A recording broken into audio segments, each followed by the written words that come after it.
Hello everybody and welcome to Fishtoryì. Of course, I'm Alexander Williamson, and today I'm coming to you as a tired creator who is nowhere short of material, and in fact I am facing quite the opposite problem. In fact, I have so many ideas that are on the back burner, that are on corkboards, whiteboards, that are on earmarked and dog marked and every kind of marked you can mark with, in books and electronic files, of all sorts of ideas of things I'd like to cover in this channel. Now, some of them I just don't have the graphics or animations that I feel like would be needed to explain this in the way that I want to make it easier to understand for folks who may be new to some of the concepts. In other cases, it's just projects that I haven't funded, essentially.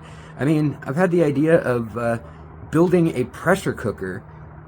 Well, minus the cooking, okay? I mean, we'll cook things real low. But, you know, somebody asked me in the comments the other day, what is the lightning feature for? The thunder and lightning thunderstorm feature for on the Fluval Sky, Aqua Sky lights? And other than gimmick, you know, the answer is maybe it simulates the wet season. Maybe that was their hope. Well, I thought, you know, well, what would really simulate the wet season is a drop in pressure. And then that had me thinking, well, what if we pressurized a fish tank so that we could drop the pressure and add more water, thus decreasing the TDS? And wouldn't that be a cool experiment? Yeah, you know, I look at myself on these videos sometimes and I can count where I'm at by the injuries to myself on some of these projects that never end up seeing the light of day. And I just figured I wanted to share some of them with you today. You know, I wanted to show some of the process, some of the madness of where the channel could be going, maybe if we can continue to grow it, as undoubtedly it will. You guys have gotten the channel this far. I mean, without your help, it wouldn't exist. And you know, spreading the word and just continuing to continue in the face of the ever-changing algorithm. You know, we always wonder what story do I need to cover to feed the algorithm, and that leads me towards things like, you know, bass productions. You know, I was watching some of these videos that have, you know, 9-10 million views, and I realize, you know, I've gone down to Florida, I've gone collecting. You know, why don't I have all those views? And one is not, yeah, maybe I'm not as exciting, maybe I don't package it as well. But then I looked at the fish that he was pulling out, and elephant nose, Peter's eye, mormarid fish coming out of the sewage, but it passed away right as it was pulled out. Huh, well, go figure, because, you know, they need oxygenated water. They wouldn't be hanging out in a 90-degree sewer in Florida. Even if they were released somewhere nearby and happened to get stuck there or swim there. You know, somebody recently put them there. And I think about things and look at thumbnails out there, and I think, is this the way to go? And, you know, usually I try to go with humor rather than hyperbole, if you want to call it that.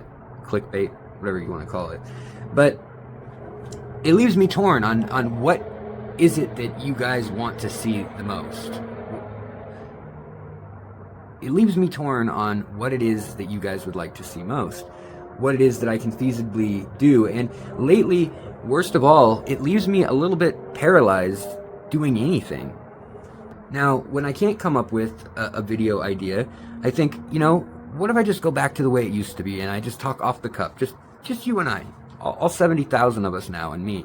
I don't know, something about it just doesn't seem like it's enough for you guys, and that might just all be in my head. But, you know, I want to bring you something spectacular on this channel before I'm done here.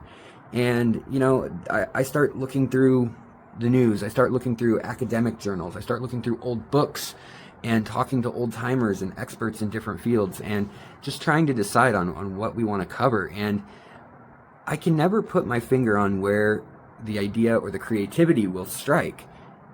But sometimes it will be the fact that I've got a bunch of crazy ideas on a post-it note, and none of them get used, but they all feed into some bigger idea later that's great, you know? So sometimes when it feels like I'm just spinning my wheels and just reading and doing all this background work that no one's ever even going to see, it feels like a shame. You know, I file it away and I think, you know, well, one day we may do a book with all of this. but it does feel a little like a shame. So I wanted to, just tell you what's been going on in this week alone, what I've been thinking about doing. So you heard my little idea about the pressure cooker tank, the pressure tank, to try to encourage spawning in difficult species. Well, another idea that I was tracking down was, well, what if we did something a little offbeat, kind of like the cooking channels, where it's like a challenge where you'd have to make an aquarium with limited stuff. And I thought, okay, well, I could invite some fellow aquarists over, and then we could give them some real basic stuff, like a Walkman that has like a rotary motor in it, and like a teddy bear that has some like filter floss as stuffing in it. And we'll see what they can make, if they can make a filter and a heater and this and that. And then I just realized I don't have the production for that. Maybe we all could team together and do these things. But these are the things that I've been kind of dreaming about, and I guess I'm a little stuck between a dream of too big and too simple. It's too simple just to sit one-on-one and talk and muse sometimes. It's not going to grab everyone's attention, and I do want to bring in more people to the nerdiness that is this channel. I think that we can grow and that we can become a whole subgenre within the hobby, within FishTube, and that's what I'd love to see is, where we're not focused on outdoing one another for we're not focused on outdoing the last video for a 15-second clip or for what the thumbnail and title will be, because that's how YouTube really wants us to function now. And how can we get to a place where we are making content because it's the obscure fish that 30 people wanted to keep, but maybe 300 or 400 other people would love to keep it if they even knew it existed? Should we cover those kind of topics, or is it just letting a tree fall in the forest with no one around? So I'm always torn between the thought of what could we produce that would be really fun, that would be interactive, where I could maybe get other creators involved. And other creators, if you see this and you want to be involved, and maybe you have resources too where we could kind of do a project together, let me know. I'd love to work something out. I'd love to actually produce that well, have a cameraman rather than myself, or just a tripod. And I've never done that. I've never had a cameraman per se. And it's things like this that make me want to bring the channel up to the next level, right, you guys? But at the same time, I don't want to lose this one-on-one, this no production, this just when I can talk just right with you guys.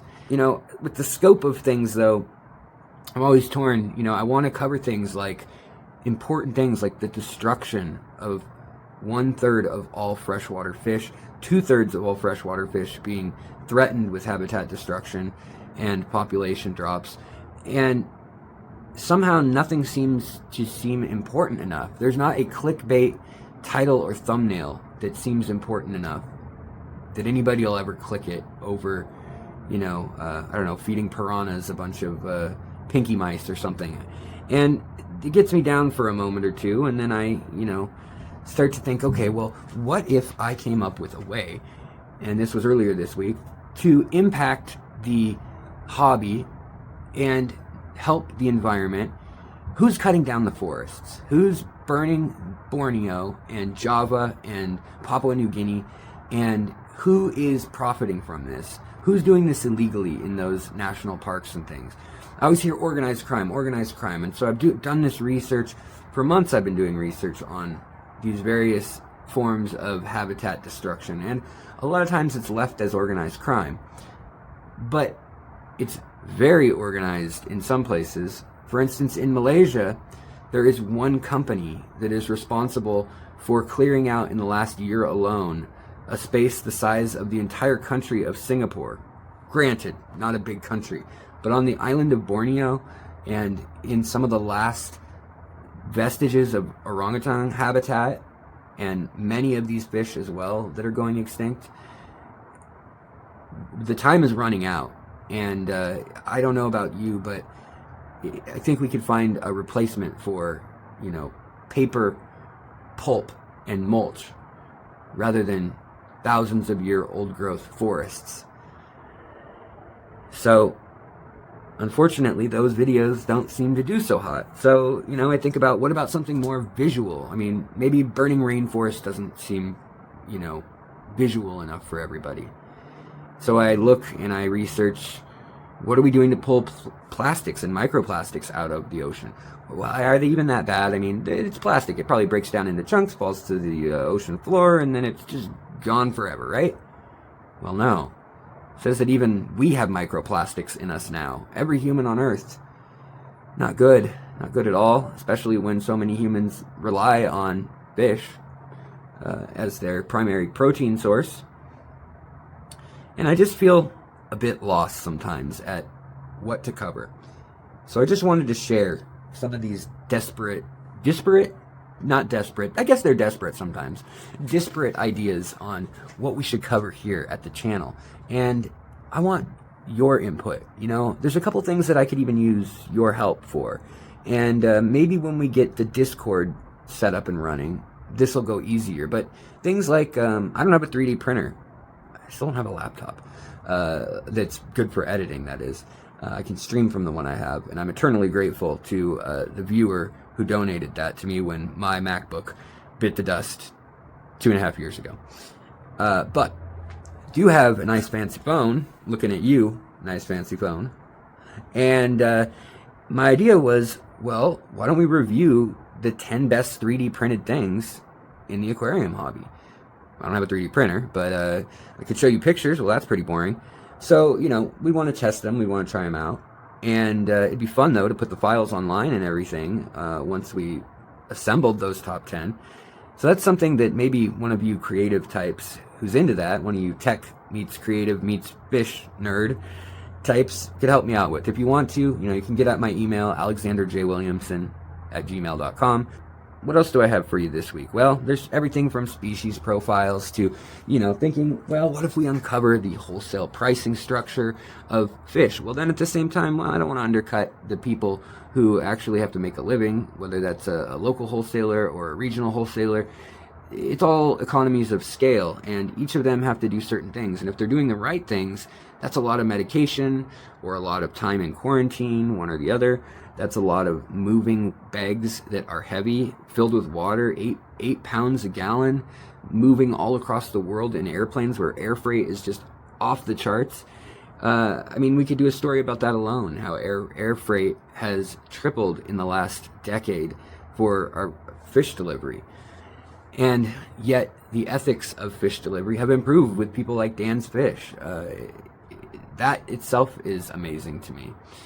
You know, and then I think, well, okay, I'll do an aquascape. We could do that. Or we could set up a tank. I could film myself setting up a tank. And inevitably, usually, I go help someone, and it ends up being that I don't want to set up the camera while I'm helping, say, my mom build her first aquarium. I want to spend time with my mom or with my high school friend or whoever it may be, you know, my cousin that's getting into the hobby. I want to bond with them on a one-on-one level. And so a lot of things don't get filmed that probably should or maybe would have earlier on in the channel when I felt, what am I going to film? I need to have something to film.